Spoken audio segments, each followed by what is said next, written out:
Good morning. I'm going to read on Isaiah 55. Seek the Lord while he may be found. Call upon him while he is near. Let the wicked forsake his way, and the unrighteous man his thoughts. Let him return to the Lord, and he will have mercy upon him, and to our God, for he will abundantly pardon. For my thoughts are not your thoughts, nor your ways my ways, says the Lord.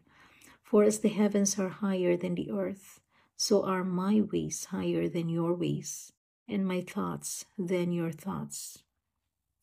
And it says here, so shall my word be that goes forth from my mouth. It shall not return to me void, but it shall accomplish that which I please, and it shall prosper in the thing for which I sent it.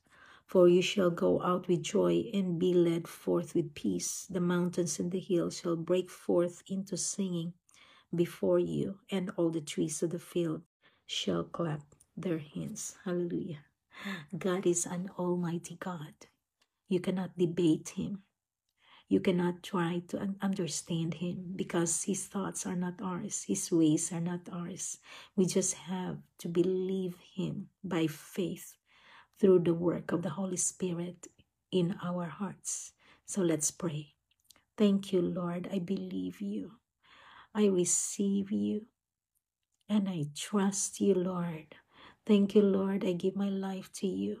I am not going to live by what I think, but I will live by what the Holy Spirit is telling me and guiding me. Thank you, Jesus.